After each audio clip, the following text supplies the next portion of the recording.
Yan. Ilaw na siya, guys. Okay, ilaw oh. Okay guys, good evening sa ating lahat guys. Una-una ko guys, pakilala ko muna ulit yung sarili ko. Ako nga pala si Johnny Ramones guys. For short, sa follow ko sa page ko, Kamaster Jan. At ito naman po yung kasama ko, si Kamarshal guys. Hi, good evening mga Kamarshal. Welcome back po muli sa ating video. So kasama po ngayon si Master Jan. At ito, mayroon kami mga Kamarshal na-discover na naman na bagong kaalaman. At ito po ay papakinabangan natin. Yes. At ipapaliwanag yan ni Master Jan. Okay. Guys, yung title po dito guys is Improvised Voltage Tester with 220 volts. So sa mga electrician dyan na wala po silang dala na tester, ito po, pakinabangan nito guys. So, Improvised Voltage Tester with 220 volts. So ito po yung ating diagram, schematic diagram. Ito po yung supply, 220 volts.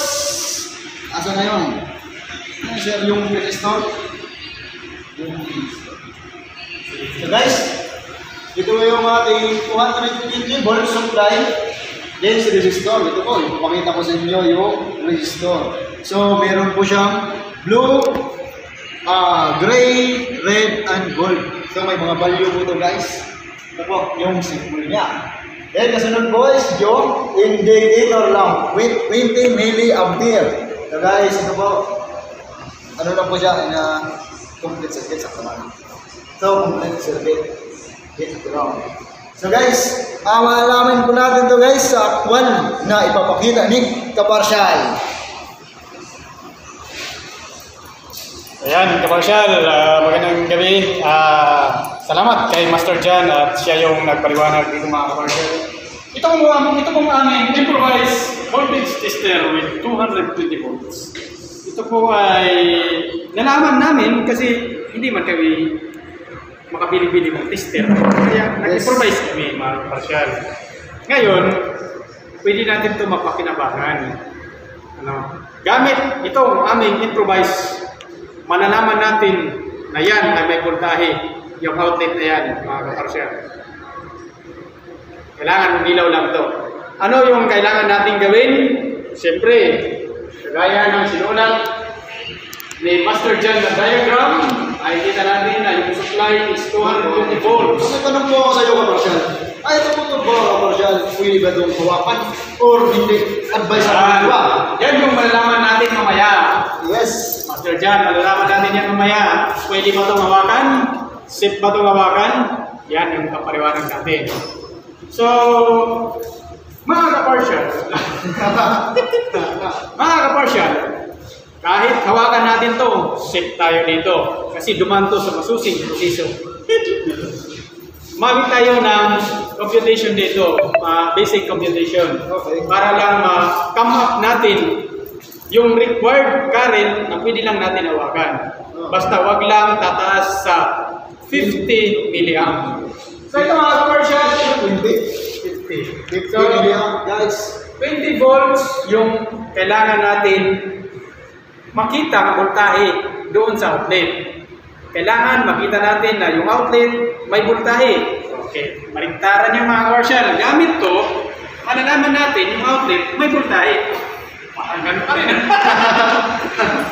Ito mga Kamarshal. Ito yung dulo ng wire na to. Ito. Tignan nyo na. Itong wire, ito yun mga Kamarshal. Dadaan siya sa resistor. So ito po yung symbol ng resistor. yung resistor guys. Resistor. Yan. Ito po yung resistor mga Kamarshal. Yung ginamit namin na resistor is 4 band. So 4 lang siya. Yung kulay ng resistor is blue, kagaya ng pinaliwanag ni Master Jan. Blue, gray, red, at gold. So yung gold dito mga Kamarshal, yun yung tolerance. Ibig sabihin plus and minus. Yung value ng gold is 5%. Yan. So, kung gusto niyo pang malaman ito, Gusto gagawa tayo ng... na naman kaparsyal yung ano, yung value. Okay. Bawat kulay na. Yan. Ngayon, yung topic natin is focus lang muna natin sa improvise. Okay. Kung gusto niyo pang malaman about dito mga commercial, mag-comment lang at gagawa natin ng separate video ito. Sarap ka muna naman. Ito mga commercial, ito na yung resistor. Yung value ng resistor na yun is 6.8 kilo ohm. Kahit computing nyo mga commercial, 6.8 kilo ohm. Or 6,800 ohms based doon sa kanyang color coding. Plus and minus 5% to the right. Yan. Pagkatapos ng resistor, dadaan siya sa ilaw. Okay. Ito na, master dyan. Indicator. Ito na yung indicator. Mula sa 220 volts, dadaan ng resistor at dadaan ng indicator. Pagdating sa dulo, yun mga kaparsyal, yun yung pag-uusapan natin. Safety bang hawakan ito? Kasi magtitester tayo, paano natin malalaman? Dapat complete circuit siya para umilaw to. Ayan. Yan yung find out natin. Gaano ba ka-safety itong ating ginawa? So yan, sabi ko kanina, dumaan to sa masusing proseso. So, Gumawa tayo na. Commercial. So, bago natin ipapasok doon sa outlet, istiran muna natin yung Outlet. outlet. Yes. Para makita nila yung kung Voltahe. may voltahe o wala. So, Okay. makikita nyo mga loads. Sige, Master Jan. Pakitester ng outlet natin. So guys, ito po yung tester natin. So clamp on ito guys, clamp on. Isi-set natin sa voltahe. So ito po yung voltahe. So guys, para malaman natin guys, yung lalabas po dito is 220 volts. So, testingan na natin guys.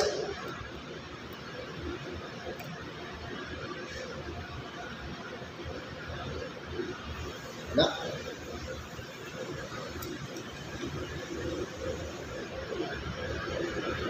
Okay, 225 volts guys, yung voltahe na. So, balik po natin dito kay Kaparsyal. So yan, kaparsyal. Nakikita nyo na mayroong voltahe yung outlet. Kasi naka-charge yan, indicator yan.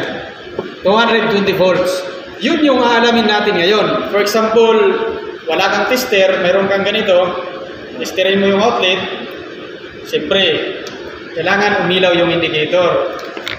Mga ka-partial, based doon sa computation natin ginawa, nagkaroon tayo ng output na 32 milliamp. Ngayon, itong indicator is may rating to na 20 milliamp. Ibig sabihin, sa 20 milliamp na dadaan sa kanya, pwede na siya umilaw. Kaya siyang pailawin. Ngayon, yung current na dadaan dito sa wire is 32 milliamp based dito sa value.